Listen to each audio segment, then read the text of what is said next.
इसी केस के तहत वीडी सावरकर या वीर सावरकर को ब्रिटेन से गिरफ्तार करके भारत लाया गया। और आप जानते ही हैं, इसी केस के तहत इन्हें लाइफ टाइम इम्प्रिजनमेंट या उम्र कैद की सजा दे दी गई थी।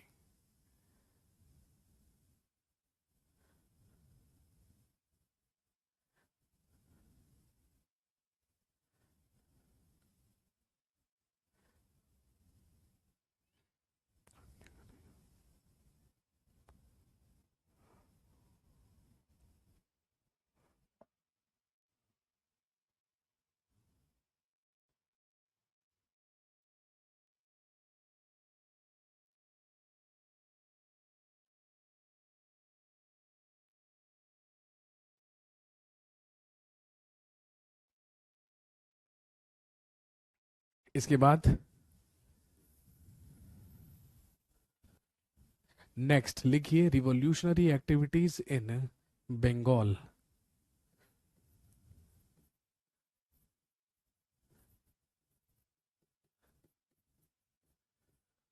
बंगाल में क्रांतिकारी गतिविधियां।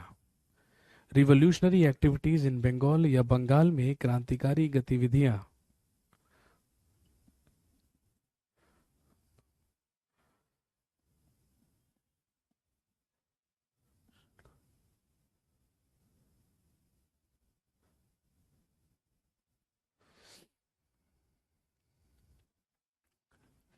लिखेंगे, द फर्स्ट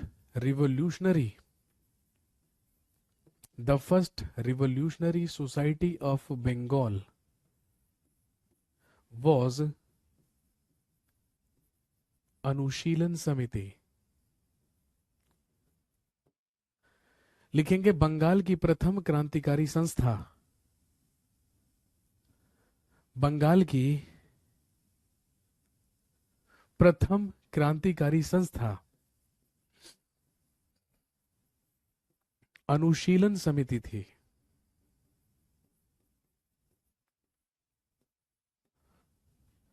और ध्यान रखेंगे, अनुशीलन समिति की स्थापना 24 मार्च 1902 ईस्वी को, अनुशीलन समिति की स्थापना 24 मार्च 1902 को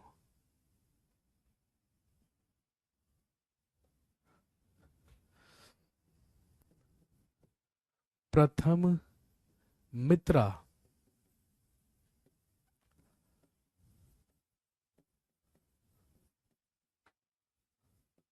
पुलिनदास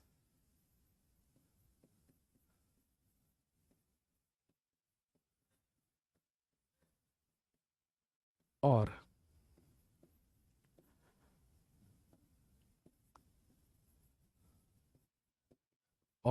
सतीश चंद्र बसु के द्वारा की गई थी।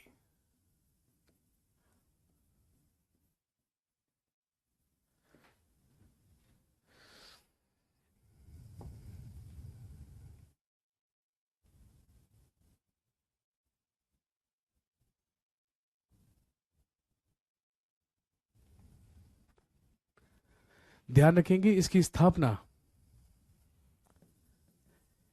स्थापना एक व्यायामशाला के रूप में की गई थी।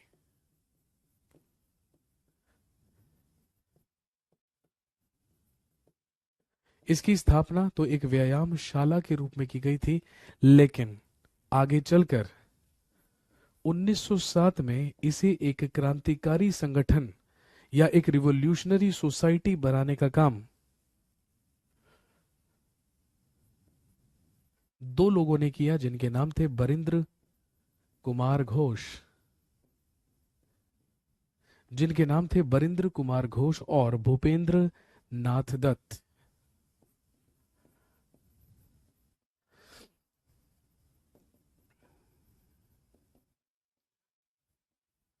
भूपेंद्र नाथ दत्त और बरिंद्र कुमार घोष ने ही इसे एक क्रांतिकारी संगठन बनाया था।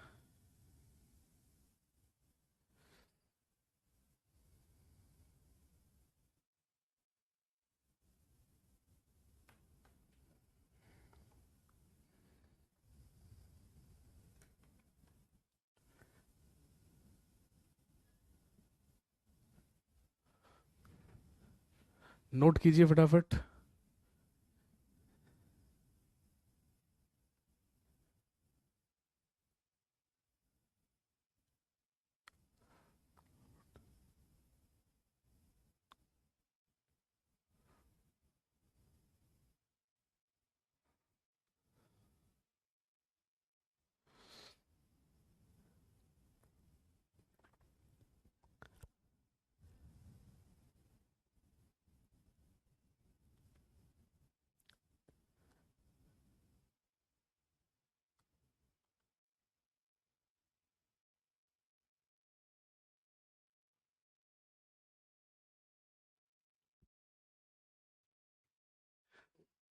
नेक्स्ट,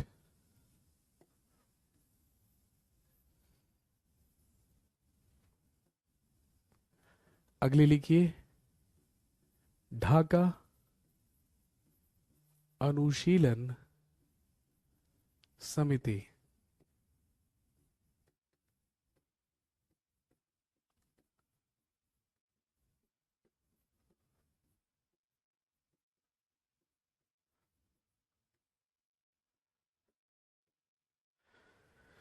अगली लिखिए, ढाका अनुशीलन समिति।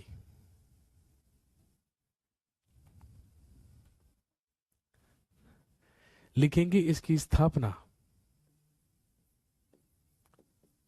बंगाल के ढाका में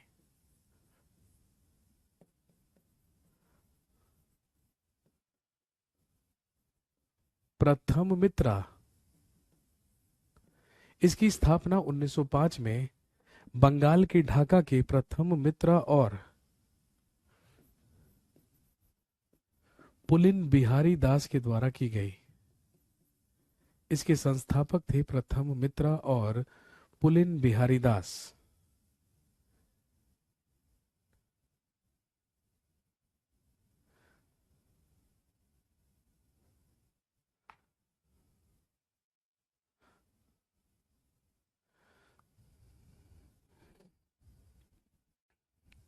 लेकिन आप जानते हैं कि जब 1905 में लॉर्ड कर्जन के द्वारा बंगाल का विभाजन कर दिया गया,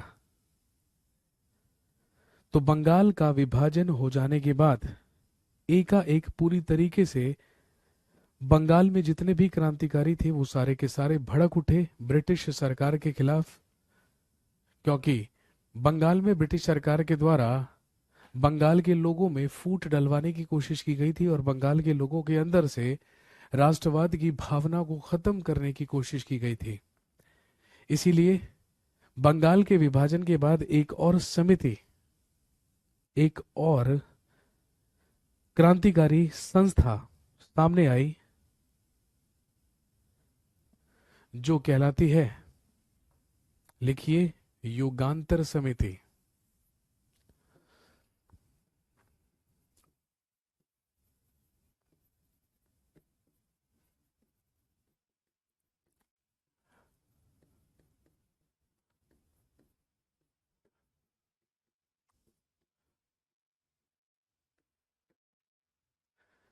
दूसरी लिखेंगे युगांतर समिति।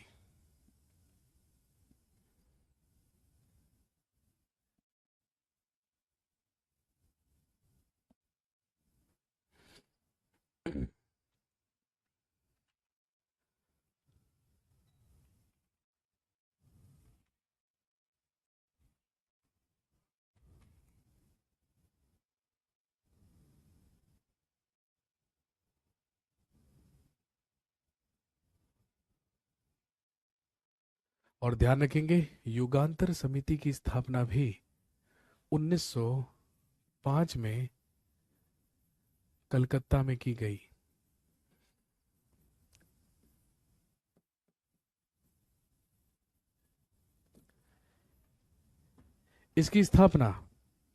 इसकी स्थापना लिखेंगे बरिंद्र कुमार घोष के द्वारा की गई।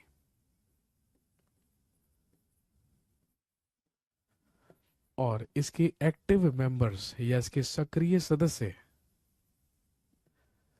हमारे दो प्रसिद्ध क्रांतिकारी हुआ करते थे। एक नाम याद रखेंगे, खुदीराम बोस, और एक नाम याद रखेंगे, प्रफुल्ल कुमार चाकी। खुदीराम बोस और प्रफुल्ल कुमार चाकी इसके सक्रिय सदस्य या एक्टिव मेंबर्स हुआ करते थे। और हम सब जानते हैं इसी युगांतर समिति के द्वारा एक क्रांतिकारी घटना को अंजाम दिया गया था जो कहलाती है मुजफ्फरपुर बॉम्ब कॉन्स्पिरेसी केस।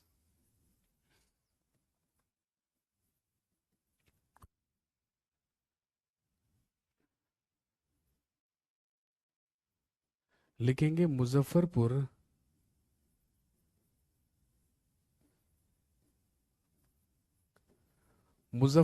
बम कांड केस या मुजफ्फरपुर बम षड्यंत्र केस जो हुआ 1908 में।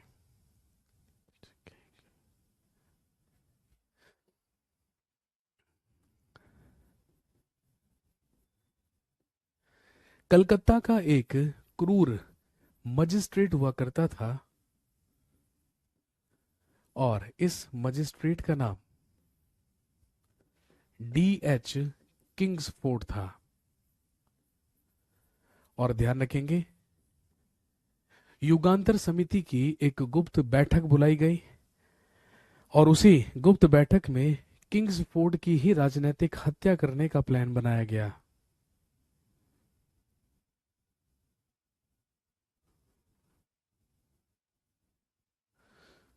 और मजिस्ट्रेट D.H. किंग्सफोर्ड की हत्या करने के लिए चुना गया हमारे दो क्रांतिकारियों को जिनके नाम थे खुदीराम बोस और प्रफुल्ल कुमार चाकी। और दोस्तों ध्यान रखेंगे इसी के तहत खुदीराम बोस और प्रफुल्ल कुमार चाकी ने 30 अप्रैल 1908 को किंग्सफोर्ड की बग्गी पर बम फेंका। 30 अप्रैल 1908 को खुदीराम बोस और प्रफुल्ल कुमार चाकी के द्वारा किंग्सफोर्ड की बग्गी पर बम फेंका गया। और ध्यान रखेंगे ये हिंदुस्तान में पहली क्रांतिकारी घटना थी जिसमें एक बम विस्फोट किया गया था, इसमें एक एक्सप्लोजन किया गया था। लेकिन D.H. किंग्सफोर्ड इस कांड में बच गया।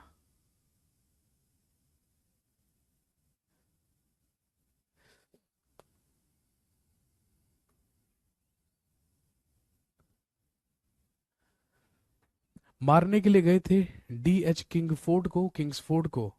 और जब किंग्सफोर्ड का काफिला वहां से गुजर रहा था, वहां से जा रहा था, तो उसकी बग्गी पर ही बम फेंका गया दो क्रांतिकारियों के द्वारा, खुदीराम बोस और प्रफुल्ल कुमार चाकी। लेकिन ध्यान रखेंगे उस बम से D.H. किंग्सफोर्ड तो बच गया, लेकिन वहीं पर एक ब्रिटिश अधिकारी हुआ करते थे जिनका नाम था कैनेडी। कैनेडी ये भारतीय भावनाओं के समर्थक हुआ करते थे और भारत को समर्थन दिया करते थे। इनकी पत्नी और बेटी भी उसी काफिले में जा रही थी। तो ध्यान रखेंगे जो मिस्टर कैनेडी थे उनकी पत्नी और बेटी की हत्या हो गई थी या बेटी की डेथ हो गई थी इस कॉन्स्पिरेसी में। इसके बाद खुदीराम बोस और प्रफुल्ल कुमार चाकी वहां से भाग निकले। लेकिन आप अच्छी तरीके से जानते हैं खुदीराम बोस और प्रफुल्ल कुमार चाकी दोनों को ही पुलिस के द्वारा घेर लिया गया। और जब दोनों पुलिस के द्वारा घेरे गए तो लिख लीजिएगा प्रफुल्ल कुमार चाकी ने खुद को गोली मार ली।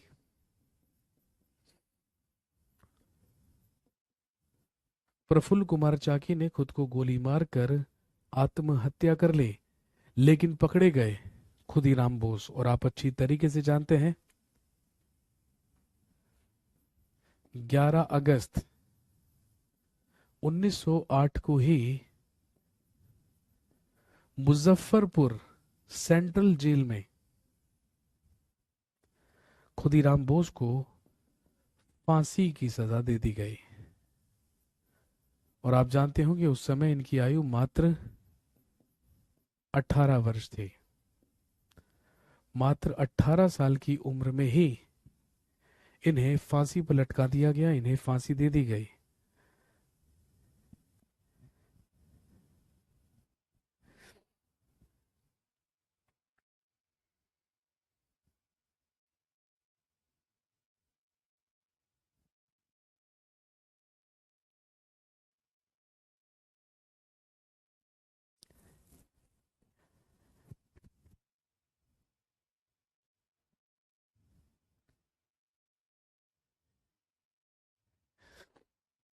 नेक्स्ट,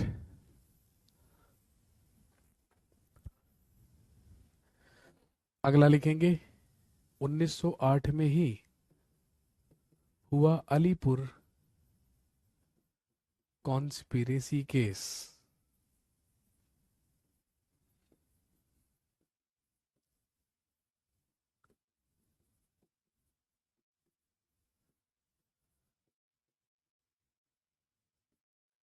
अलीपुर कॉन्स्पिरेसी केस या अलीपुर षड्यंत्र केस।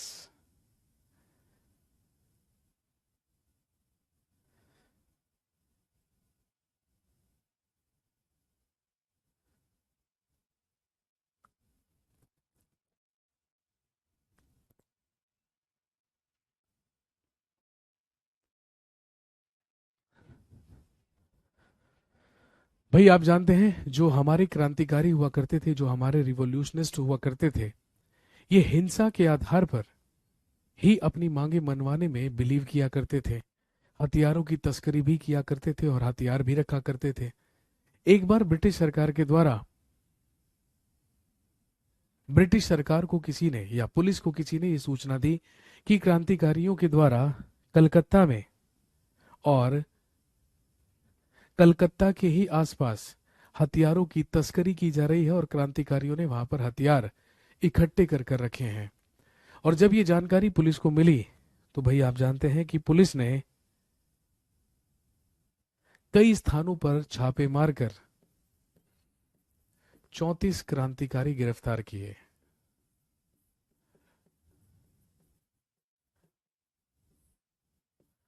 और सबको ध्यान रखेंगे अलीपुर कारागार या अलीपुर जेल में रखा गया। और इन 34 क्रांतिकारियों में ही दो प्रमुख व्यक्ति थे जिनके नाम थे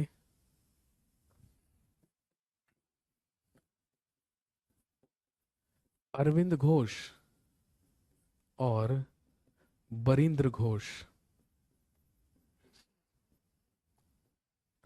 ये दो प्रमुख क्रांतिकारी भी उन 34 क्रांतिकारियों के साथ ही पुलिस के द्वारा पकड़े गए।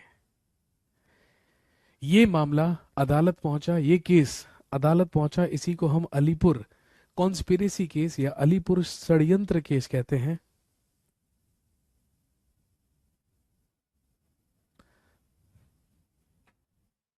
लेकिन अंग्रेजों ने इन्हीं 34 क्रांतिकारियों के ही खिलाफ एक व्यक्ति को सरकारी गवाह बना लिया। इस कॉन्स्पिरेसी में सरकारी गवाह बना लिया गया नरेंद्र गोसाई नाम के एक व्यक्ति को, जो कि इन पकड़े हुए सभी क्रांतिकारियों में से ही एक था।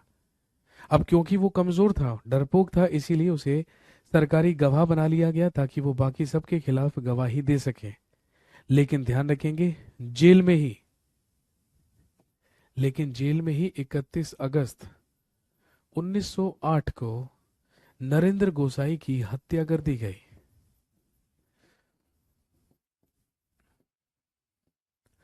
और नरेंद्र गोसाई की हत्या करने में शामिल थे दो लोग।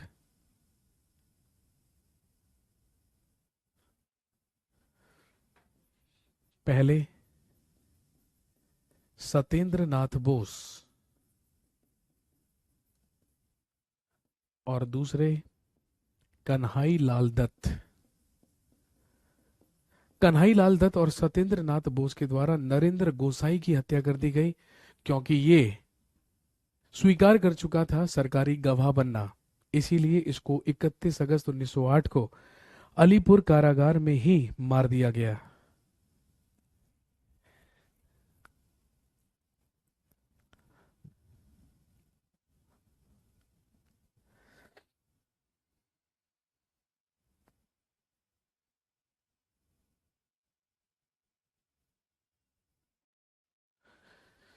लिखिए, इस केस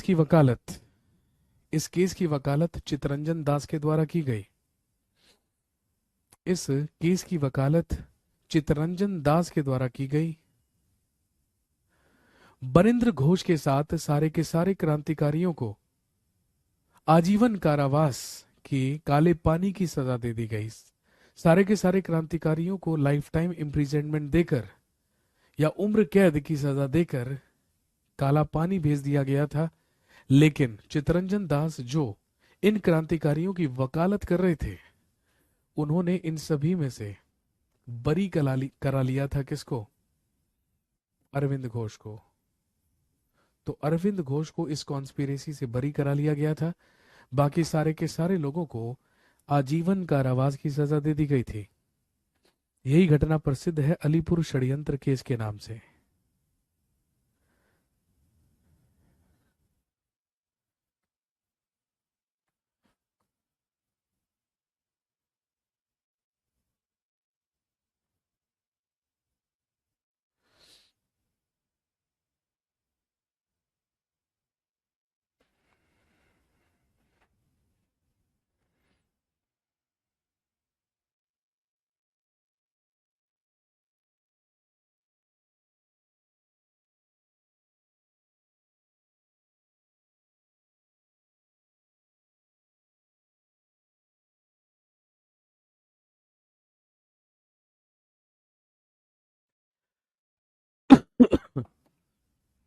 इसके बाद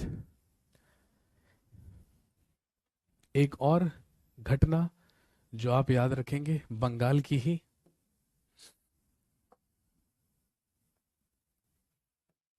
1910 लिखेंगे, हावड़ा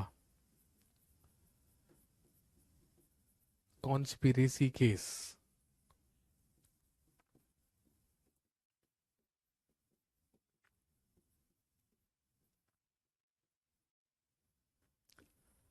या हावड़ा षड्यंत्र केस।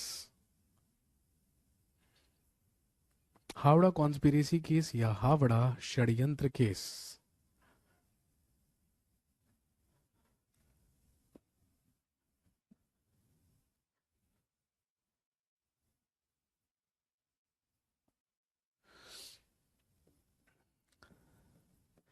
लिखेंगे, केस के अभियुक्त इस केस का अभियुक्त एक क्रांतिकारी जिनका नाम था जतेंद्र नाथ मुखर्जी।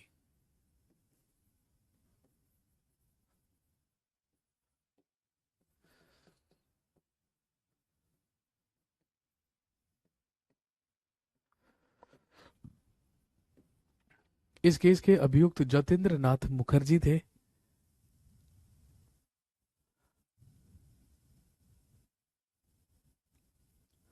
जिन पर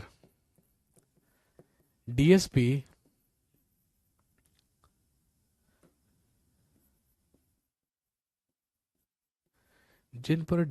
शमशुल आलम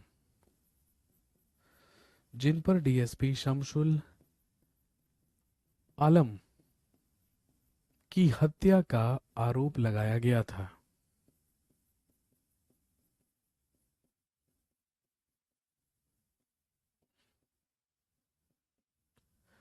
जिन पर deputy superintendent of police Shamsul Alam की हत्या करने का आरोप लगाया गया था।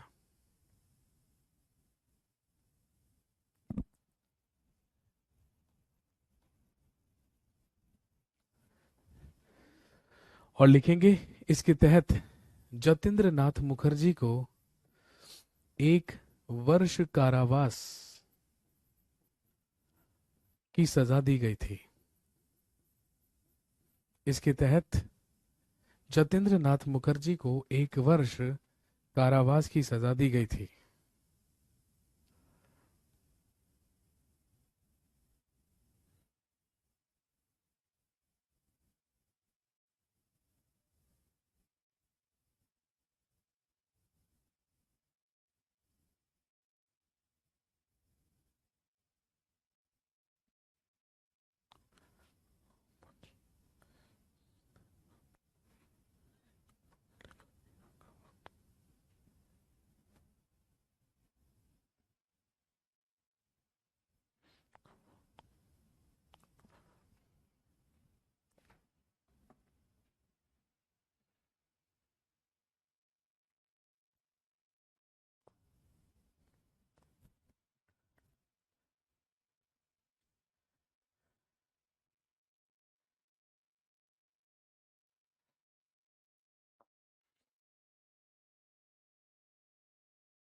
नेक्स्ट लिखेंगे revolutionary activity in Delhi, Delhi में क्रांतिकारी घटना।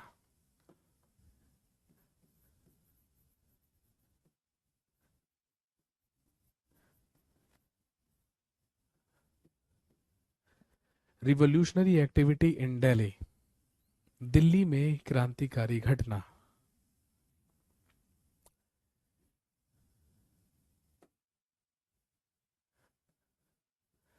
लिखेंगे हार्डिंग बॉम्ब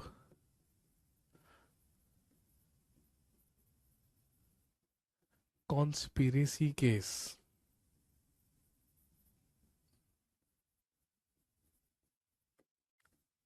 हार्डिंग बम षड्यंत्र केस। हार्डिंग बॉम्ब कॉन्स्पिरेसी या हार्डिंग बम कांड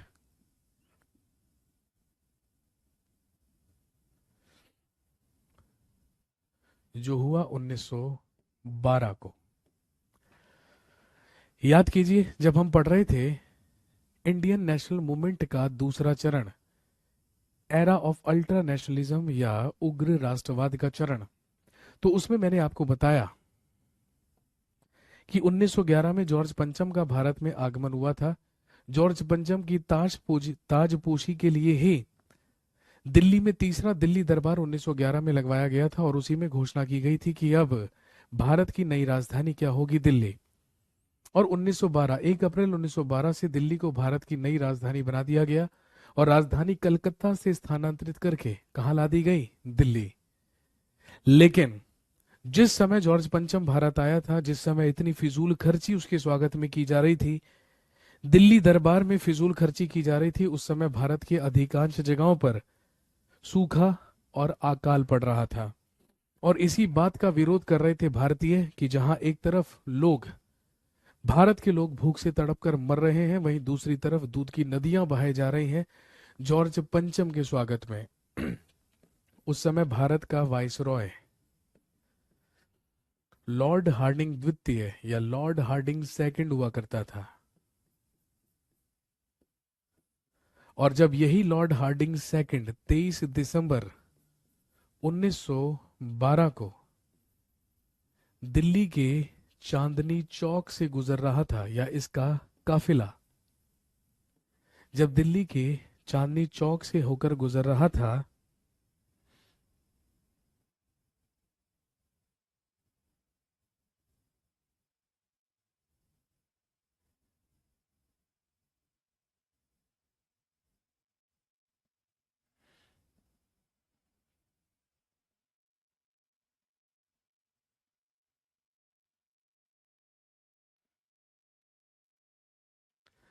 तो ध्यान रखेंगे इसी के काफिले पर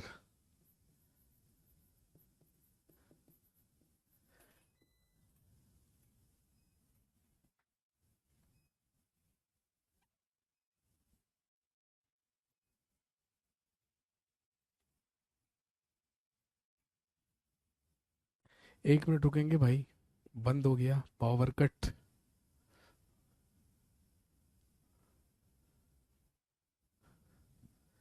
सर इसे हमने सेकंड फेज में क्यों नहीं पढ़ा था? यहाँ पे पढ़ लेगा तो क्या समझ में नहीं आएगा? क्योंकि सेकंड फेज में हमने क्रांतिकारी घटनाएं नहीं पढ़नी थी, राजनीतिक घटनाएं पढ़नी थी। और अभी आप पढ़ ही क्या रहे हो, रिवॉल्यूशनरी एक्टिविटीज। राजनीतिक घटनाएं और क्रांतिकारी घटनाएं आपस में मिक्स ना हो जाएं और तुम्हारे दिमाग में रायता ना बन जाए। इसी वजह से वहां पर मैंने राजनीतिक घटनाएं करवा दी है, अब मैं अलग से लिखवा रहा हूं क्रांतिकारी घटनाएं, ताकि जब एग्जाम नजदीक आए,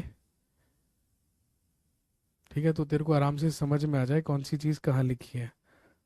पागलों की तरह परेशान नहीं होना पड़ेगा, आराम से समझ जाएगा फिर।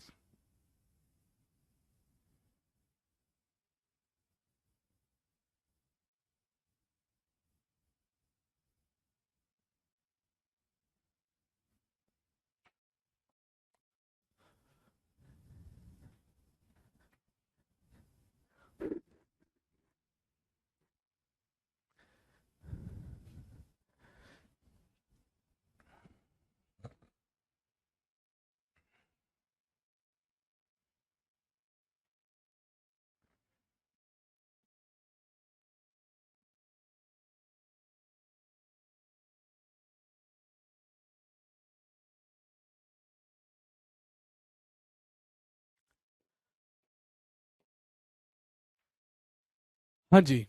तो 23 दिसंबर 1912 को जब लॉर्ड हार्डिंग द्वितीय और उसका परिवार होकर गुजर रहा था दिल्ली के चांदनी चौक से, तो हमारे ही दो क्रांतिकारी,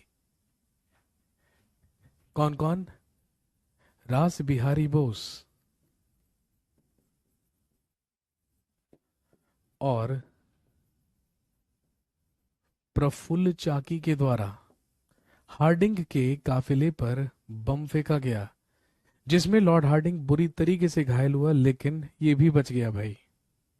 इसी घटना को दिल्ली षड्यंत्र केस या दिल्ली कॉन्स्पिरेसी केस भी कहा जाता है।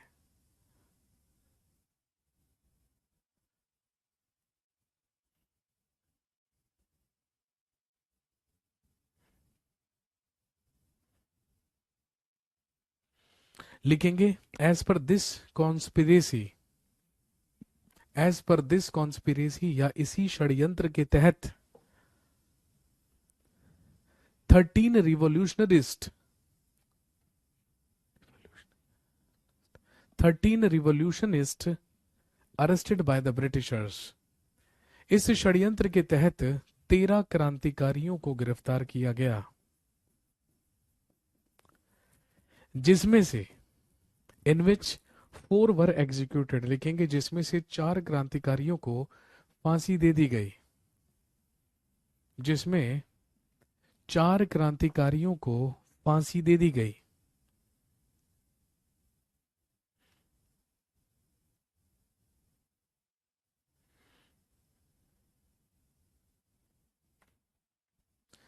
लेकिन इस षड्यंत्र से बच निकलने में सफल हुए रास बिहारी बोस। लिखेंगे, after that Ras Bihari Bose went to Japan, इसके बाद रास बिहारी बोस जापान चले गए। इसके बाद रास बिहारी बोस जापान चले गए, और आप जानते हैं जापान में ही 1942 में इंडियन इंडिपेंडेंस लीग का गठन इनके द्वारा किया गया, और इन्होंने ही सुभाष चंद्र बोस की मदद की थी आजाद हिंद फौज के गठन में। इन्होंने ही सुभाष चंद्र बोस को मदद की थी आजाद हिंद फौज के गठन में।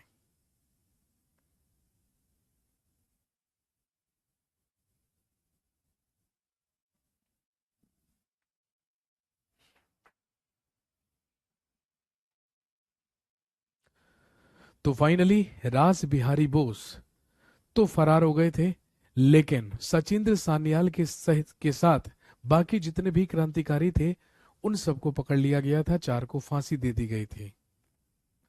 सर ये कोई दूसरा प्रफुल्ल चाकी है? भाई माय मिस्टेक, मैंने गलती से प्रफुल्ल चाकी लिख दिया है। ठीक है, ये प्रफुल्ल चाकी नहीं, यहां पर लिखिएगा ये सचिंद्र सान्याल है।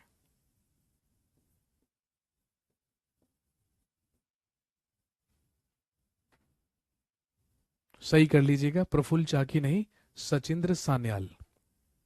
राज बिहारी बोस और सचिंद्र सान्याल। ये घटना कहलाती है हार्डिंग बम कॉन्स्पिरेसी या हार्डिंग बम कांड, जिसको हम दिल्ली कॉन्स्पिरेसी केस या दिल्ली षड्यंत्र केस भी कहते हैं।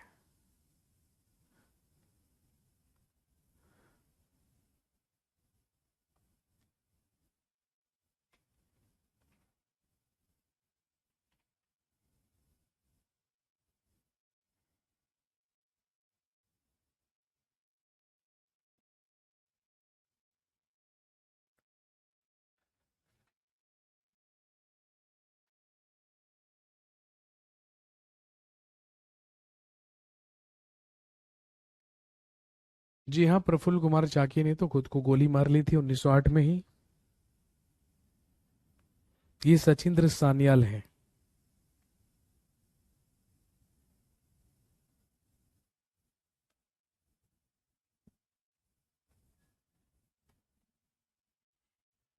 नेक्स्ट,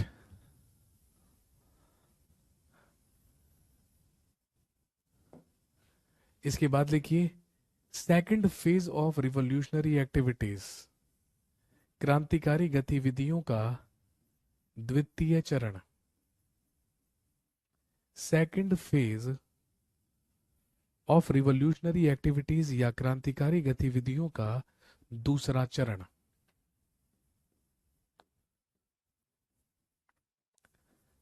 उन्नीस सौ 1924 से 1946 तक का पीरियड।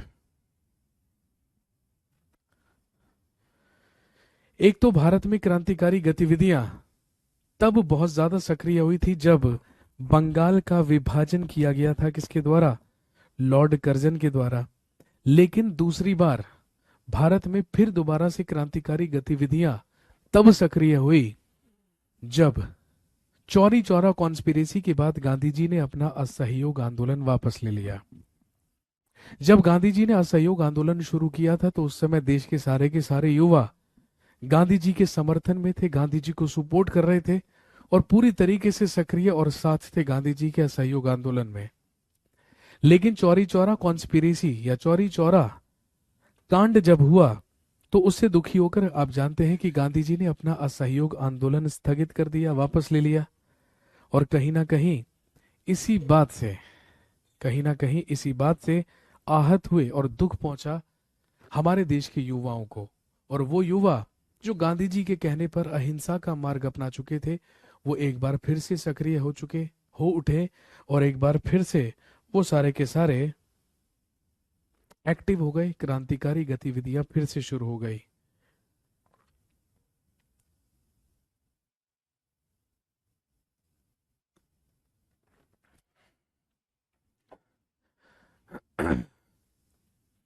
और ध्यान रखेंगे उसी को कहा गया second phase of revolutionary activities या क्रांतिकारी चरण या क्रांतिकारी गतिविधियों का दूसरा चरण।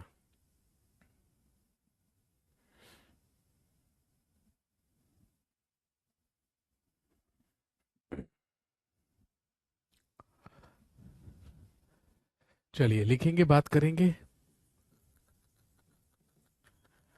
रिवॉल्यूशनरी सोसाइटीज के बारे में। लिखेंगे क्रांतिकारी संस्थाएं।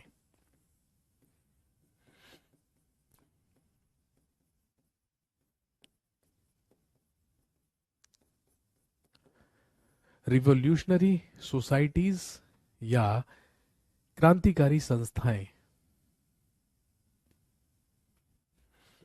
लिखिए सबसे पहले नौजवान सभा।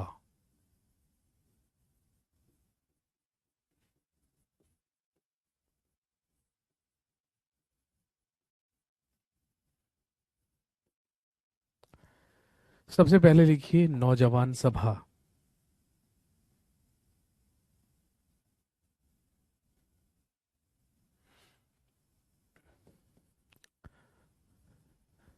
ध्यान रखेंगे इसकी स्थापना मार्च 1926 को,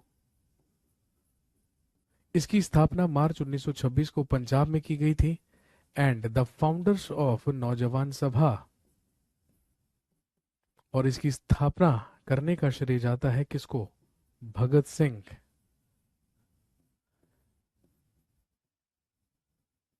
छबीलदास।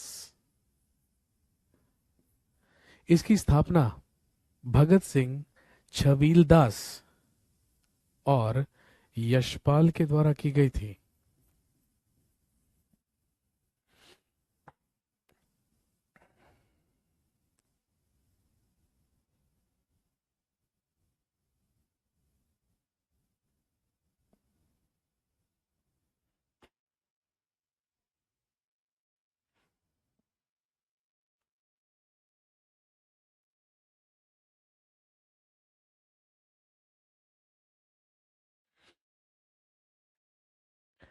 और ध्यान रखेंगे इसी के तहत भगत सिंह ने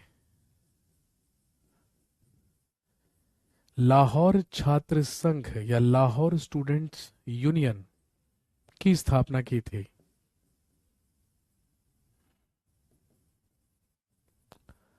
और आप जानते होंगे जब 1928 में भारत साइमन कमीशन आया था या साइमन आयोग आया था, तो साइमन कमीशन के ही विरोध प्रदर्शन के दौरान आप जानते हैं लाठीचार्ज करवाया गया लाहौर में, और उसी लाठीचार्ज में डेथ हुई किसकी? लाला लाजपत राय की। तो नौजवान सभा के द्वारा लाला जी की मृत्यु का पुरजोर विरोध किया गया था। 1928 में 1928 में नौजवान सभा का विलय, लिखेंगे that was merged in, that was merged in HRA। इसका HRA में विलय कर दिया गया था। HRA का मतलब एक और क्रांतिकारी संगठन जो कहलाता था हिंदुस्तान रिपब्लिकन एसोसिएशन। इसका विलय हिंदुस्तान रिपब्लिकन एसोसिएशन में 1928 में कर दिया गया था। और हम सब जानते हैं इसी के क्रांतिकारियों के द्वारा 1928 में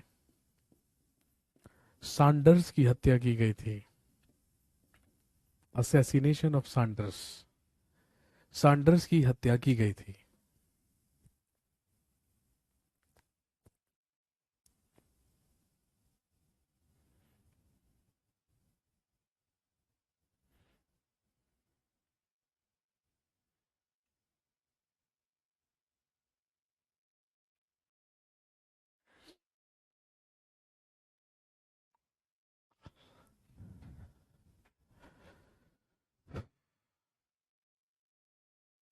थक गए यार अब। चलो, आज की कहानी को यहीं पर रोक रहे हैं और नहीं बढ़ रहे हैं आगे। कल आपसे मुलाकात होगी, ठीक है। और कोशिश की जाएगी कि कल भी आपकी लंबी क्लास रखी जाए, और अगर कल भी लंबी क्लास रखी जाएगी तो हम फिनिश कर लेंगे। तो अभी हमें कुछ क्रांतिकारी गतिविधियों के बारे में और बात करनी है, और उसको कंप्लीट करने के बाद इंडियन नेशनल मूवमेंट का आखिरी चरण जो छोटा सा है, जिसमें हम टुवार्ड्स इंडिपेंडेंस या स्वतंत्रता की ओर बढ़ते हैं, और वो खत्म करते ही बढ़ चलेंगे गवर्नर, गवर्नर जनरल्स और वाइस रॉयस के बारे में। ठीक है, चलिए जी, आज के लिए इतना ही काफी है। थैंक यू वेरी मच, शुक्रिया, धन्यवाद, have a nice day. Jitendra कह रहा है और पढ़ा दो। बस भाई मैं इतना ही याद करके आया था मैं आज, बाकी याद करेंगे आज, फिर कल पढ़ाएंगे, ठीक है। जाइए, इतने आप गुइया के पराठे खाइए।